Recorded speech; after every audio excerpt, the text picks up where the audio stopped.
जय झूलेलाल दोस्तो। अॼु असां ठाहींदासीं ॻाढ़ो शरबत, जंहिंमां असां मिल्क रोज़ ठाहींदा आहियूं या ॻाढ़ो शरबत होलीअ ते, शिवरात्रीअ ते। इहो शरबत असां सिंधी कम्युनिटी में जाम ठाहींदा आहियूं, न्याणियुनि खे बि मोकिलींदा आहियूं। त अॼु मां तव्हांखे ॿुधाईंदसि इहो कीअं ठाहिजे। जय झूलेलाल दोस्तो, मां मुस्कान आहूजा और तव्हांजो स्वागत आहे मुंहिंजे चैनल हुनर मुस्कान का सिंधी ते। इहो उहो चैनल आहे जिन ते तव्हांखे सिंधी रेसिपीज़ मिलंदियूं, उन खां सवाइ सिंधी ट्रेडिशन, सिंधी कल्चर हुजे, असांजी रीति रस्मूं हुजनि, हिकु हिकु वीडियो मां पंहिंजे चैनल ते अपलोड कंदी आहियां। ॾिण वार हुजनि, ॾिण वारनि ते कहिड़ो खाधो ठहंदो आहे, हिकु हिकु मुंहिंजे चैनल ते आहे, त ज़रूरु चेक कजो। अचो त रेसिपी हाणे शुरू था कयूं पिया। त सभिनी खां पहिरियों मां हिकु बासण खयो आहे, उन में विधी आहे खंड। हिकु बॉटल ते मुनो किलो खंड पवंदी आहे।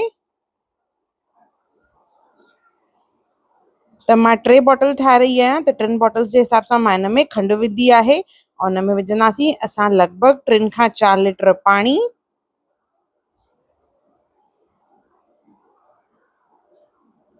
चार बॉटल्स ठाहे रही आहियां मां। हिकु बॉटल अगरि तव्हां ठाहियो था त 1 लीटर पाणी विझिजो। इनखे चङी तरह मिक्स कंदासीं। असां हिन में विझंदासीं हाणे 50 ग्राम सुकल गुलाब जूं पतियूं। हिकु बॉटल ते लॻभॻि 20 ग्राम पवंदा आहिनि, त मां हिते 3 बॉटल्स जे लाइ लॻभॻि 50 ग्रामनि जो इस्तेमालु करे रही आहियां, जंहिंमां अधु जेके आहिनि पीसे करे थी विझां और अधु जेके आहिनि असां उहे ईअं ई विझंदासीं।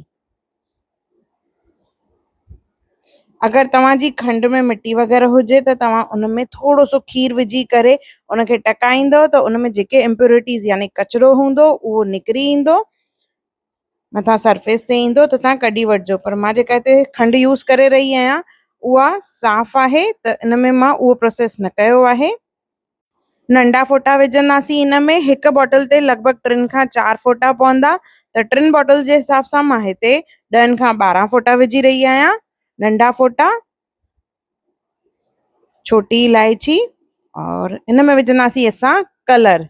हिकु बॉटल ते लॻभॻि 1 खां 1.5 चमचो कलर पवंदो आहे, त 3 बॉटल जे हिसाब सां मां हिते कलर विझी रही आहियां। ॻाढ़ो कलर, जंहिंसां ॻाढ़ो शरबत ठहंदो। और इनखे चङी तरह असांखे टकाइणो आहे, गुलनि जो जीअं सॼो फ्लेवर अची वञे। कुझु माण्हू पाणी घटि विझंदा आहिनि, हिन में घटि पाणी विझी करे थोरो सो ई टकाए लाहींदा, पर अगरि पाणी वधीक विझी करे असां हिनखे चङी तरह टकाईंदासीं, जेतिरो टकंदो ओतिरो हिन में गुलनि जो सत ईंदो, जंहिंसां इहो शरबत जेको आहे ॾाढो बढ़िया ठहंदो आहे और हिन में फ्लेवर बि ॾाढो सुठो ईंदो आहे। इनखे चङी तरह टकाइण खां पोइ असांखे इन में विझणो आहे वाइट रोज़ एसेंस, पर उहो असां शरबत खे थधे थियण खां पोइ विझंदासीं।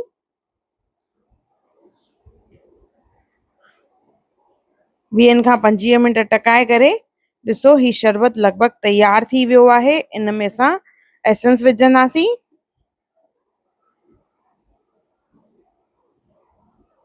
ॾिसो टकाइण खां पोइ गुलनि जो कलर कीअं थी वियो आहे। अहिड़े नमूने असांखे शरबत खे टकाइणो आहे ऐं कंसिस्टेंसी ॾिसो एतिरी थिक हुअणु खपे।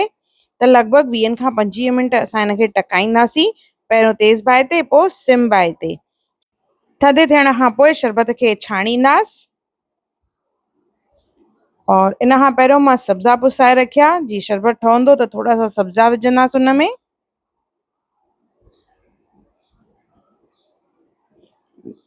मेन ॾिसजो हिन जी कंसिस्टेंसी एतिरो थिक हुअणु खपे, लॻभॻि हिकु तार जी चाशनी जीअं असां ठाहींदा आहियूं न, उन खां थोरो सो घटि। तव्हां जीअं हथ में लॻाए ॾिसंदो त तव्हांखे इहो चिपचिपियो लॻंदो, मतिलबु असांजो शरबत जेको आहे रेडी आहे। अहिड़े नमूने सॼे शरबत खे मां छाणे करे बॉटल्स में विधो आहे। ॾिसो हाणे अचो त इन्हनि खे सर्व था कयूं पिया। त 2 तरीक़नि सां असां ॻाढ़े शरबत जो इस्तेमालु कंदा आहियूं। हिकिड़ो ॻाढ़े शरबत में पाणी विझी करे सब्ज़ा विझी करे इस्तेमालु करणो आहे। ॿियो उन में विझंदासीं खीर। हिक में मां पाणी विझी रही आहियां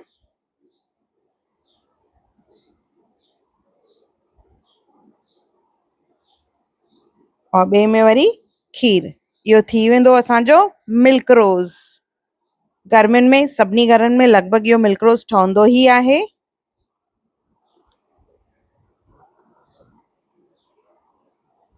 बर्फ़ विझंदासीं और गॾु विझंदासीं इन में असां थोरा सा सब्ज़ा।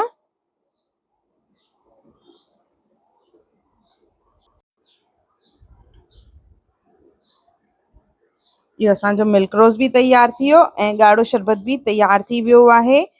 होलीअ ते, शिवरात्रीअ ते न्याणियुनि खे ॾियण जे लाइ इहो सिंधी घरनि में ठहंदो आहे। इहे मां हाणे विधा हिन में सब्ज़ा। त ईंदड़ गर्मियुनि में इहो शरबत ज़रूरु ठाहियो, ॻाढ़ो शरबत जंहिंमां मिल्क रोज़ या ॻाढ़ो शरबत ठाहे सघिबो। और मूंखे कमेंट सेक्शन में ज़रूरु ॿुधाइजो त तव्हांखे मुंहिंजी रेसिपी कीअं लॻी और अहिड़ी कहिड़ी रेसिपीज़ तव्हां मुंहिंजे चैनल ते ॾिसणु चाहियो था उहो बि मूंखे कमेंट करे ज़रूरु ॿुधाइजो त मां कोशिशि कंदसि हिकु हिकु करे सभु अपलोड कयां।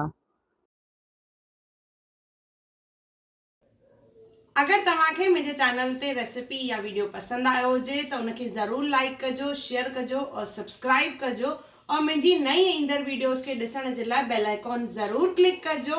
मूंखे इंस्टाग्राम और फेसबुक ते बि ज़रूरु फॉलो कजो